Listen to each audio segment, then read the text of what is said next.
entendu des mères qui, étant énervées, parce que leur fille n'a pas lavé les assiettes, qui a dit, toi, tu n'as pas duré dans le foyer.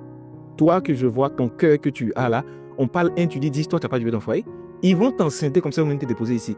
Et tu rentres chez elle, elle a 3, 4 filles qui ont tous un enfant, 2 enfants de pères différents et qui sont là. Et quand c'est comme ça, on commence à prier. Mais c'est quel esprit? C'est pas un esprit. C'est la bouche de votre mère qui vous a mis dans une telle situation. Parce que quand elle est en colère, elle déclare des choses sur vous sans faire attention. C'est ce qu'elle a déclaré qui est en train de se réaliser. La dimension d'un parent dépasse la dimension prophétique. C'est-à-dire, un parent peut conditionner la destinée d'un enfant et il faut beaucoup d'efforts pour pouvoir briser la parole qui a été déclarée. J'ai vu des mères dire, tu es en train de te promener la sida que tu cherches là, tu vas avoir.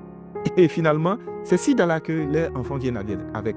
Oui, toi, de toute façon, tu es mauvais, tu ne donnes pas l'argent là. Tu te promènes, non, et je vois, tu vas te cogner ici, on va voir, dans la plaisanterie. Et puis un matin, elle apprend que, effectivement, il a été écrasé, ou bien il est mort dans un accident. C'est votre bouche là qui les envoie là-bas.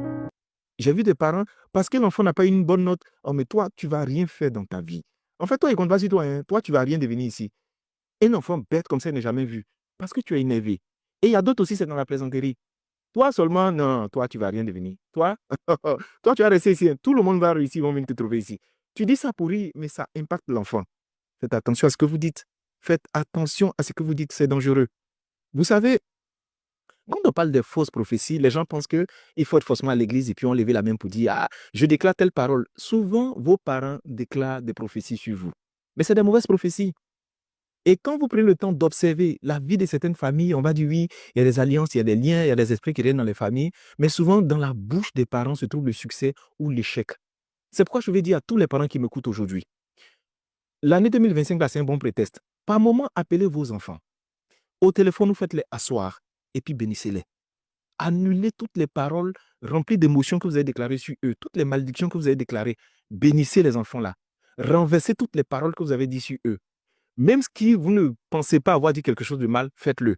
L'avantage, c'est que ça vous permet de pouvoir rectifier des choses que vous ne maîtrisez pas. Il y a des enfants qui sont bloqués aujourd'hui dans leur destinée parce que le père ou la mère qui a déclaré cette parole-là est décédé. Et aujourd'hui, ils sont en train de lutter avec une vie qui ne les ressemble pas. Ils sont en train de vivre des problèmes qu'ils ne comprennent pas parce que ces esprits et ces difficultés ont été activés par un parent en colère ou énervé. Il y a des parents qui ont dit, de mon vivant, tant que moi il vit, tu auras tel problème. Et ils sont morts avec ces paroles dans la bouche. Et ces enfants sont en train de lutter aujourd'hui. C'est pourquoi je dis, bénissez, ne maudissez pas. Quand vous êtes en colère, taisez-vous, éloignez-vous de la zone.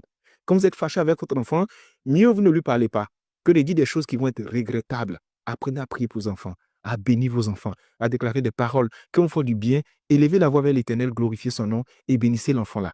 Et n'oubliez pas de nettoyer